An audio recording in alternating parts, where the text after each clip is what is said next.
যদি পুলিশ প্রশাসন না পারে তাহলে পুলিশকে হাতে চুরি পরিয়ে বসে থাকতে বলুন। আমরা শায়েস্তা করব বিজেপির দুর্বৃত্তদেরকে। আজকে বলে গেলাম আমাদের অরবিন্দনগর গ্রাম পঞ্চায়েতে এই পার্টি অফিসটা আজকে উদ্বোধন হওয়ার কথা ছিল।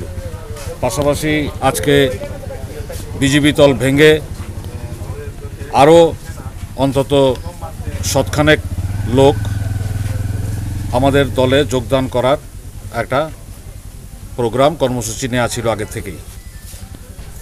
বিজেপি আশ্রিত দুর্বৃত্ত বাহিনী জেমস হক, ফিরদৌস মিয়া, ওদের মাইনরিটি মোর্চার বোধহয় মণ্ডল সভাপতি, ওদের নেতৃত্বে দীপ্তনীল সরকার এবং আরও অনেকে মিলে প্রায় 20-25 জন 30 জন মিলে এরা এই রাস্তাটা অবলম্বন করে, এটা কোথা থেকে এসছে, কামথানা রাস্তা দিয়ে এসে আমাদের অফিসটা এরমভাবে ব্যানার ফ্যানার ছিঁড়ে চেয়ার টেবিল ভেঙে ভাঙচুর করে দিয়েছে।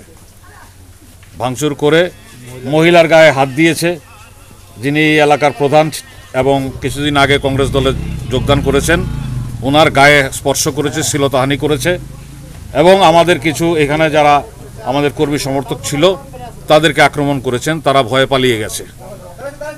পঞ্চায়েত নির্বাচন সন্নিকটে, শাসক দল জানে তাদের পায়ের তলার মাটি হারিয়ে ফেলেছে। বিশালগড়ে অধিকাংশ পঞ্চায়েতে একটা ওয়ার্ডেও বিজেপি প্রার্থী এবার জয়ী হবে না। এইটা জেনে হায়নাদের মতো এরা আক্রমণ শুরু করেছে নিরীহ মানুষ এবং আমাদের কর্মীদের উপরে। আমরা পুলিশ এবং প্রশাসনের কাছে এর সুষ্ঠু তদন্ত করে এর বিচার চাইছি। দোষীদেরকে যদি 24 ঘন্টার মধ্যে আপনারা গ্রেপ্তার না করতে পারেন এবং উপযুক্ত শাস্তি প্রদান না করতে পারেন তাহলে এই পরিস্থিতি যদি আরও ভয়াবহতার দিকে যায়, এর জন্য রাজ্য প্রশাসন এবং পুলিশ প্রশাসন দায়ী থাকবে। এর জন্য আমরা দায়ী না। আমরা আর কত মার খাবো?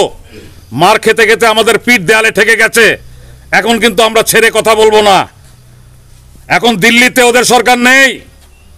পুলিশ যা খুশি তা করতে পারে না, পুলিশ মিথ্যে মামলা নিতে পারে না। এটার একটা বিহিত হবে এবার। আমাদের পার্টি অফিস এর আগেও 2023 নির্বাচনের আগে আমাদের পার্টি অফিসে অগ্নিসংযোগ করেছে। আমাদের উপর পুলিশ টিয়ার গ্যাস সেল এবং বুলেট নিক্ষেপ করেছে। কার অঙ্গুলি হেলনে? এই দলদাস পুলিশ। ওদেরকে আমি, একটা শ্রেণীর পুলিশ দলদাস হয়ে কাজ করছে, ওদেরকে আমি সতর্ক করে দিতে চাই যে এটা কিন্তু শেষ না। এই অরবিন্দনগর পার্টি অফিস ভাঙ্গাটা একটা শুরু হলো, সূত্রপাত হলো। পঞ্চায়েত নির্বাচন যদি আপনারা সুষ্ঠুভাবে করতে না দেন তাহলে কিন্তু আমরাও কিন্তু রুখবো। সমস্ত সন্ত্রাস আমরা রুখার মতো ক্ষমতা রাখি। বিশালগড় আমরা সমস্ত যে কোনো ধরনের সন্ত্রাসমূলক আচরণ আমরা রুখার মতো ক্ষমতা রাখি। যদি পুলিশ প্রশাসন না পারে তাহলে পুলিশকে হাতে চুরি পরিয়ে বসে থাকতে বলুন। আমরা শায়েস্তা করব বিজেপির দুর্বৃত্তদেরকে। আজকে বলে গেলাম এখানে কামতানাটা কাজ। তো আবার পথে গনিয়ামারা সমুদ্রের মধ্যে কিছু দুষ্কৃতী রেমন মিয়া, কিটু আহমেদ, তারপরে ওই রাউতখোলা সুতা মিয়া, তারা অনেকে ডাইরেক্ট গাড়ির মধ্যে আক্রমণ, গাড়ি ভাঙ্গা সাঙ্গা হেরে মাইরা টাইরা আমরা দুইটা ভাগিয়ে গেছি। কজন ইনজুরি হয়েছে? কজন আপনার ইনজুরি হয়েছে? প্রায় 3 জনের মতো। কারে কারে মারছে?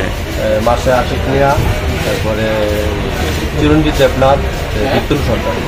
এখন কই রেফার করছে? তাহলে জিবি রেফার করছে। কারা করছে? লেমন মিয়া। তারা কোন দলের? কংগ্রেস দলের।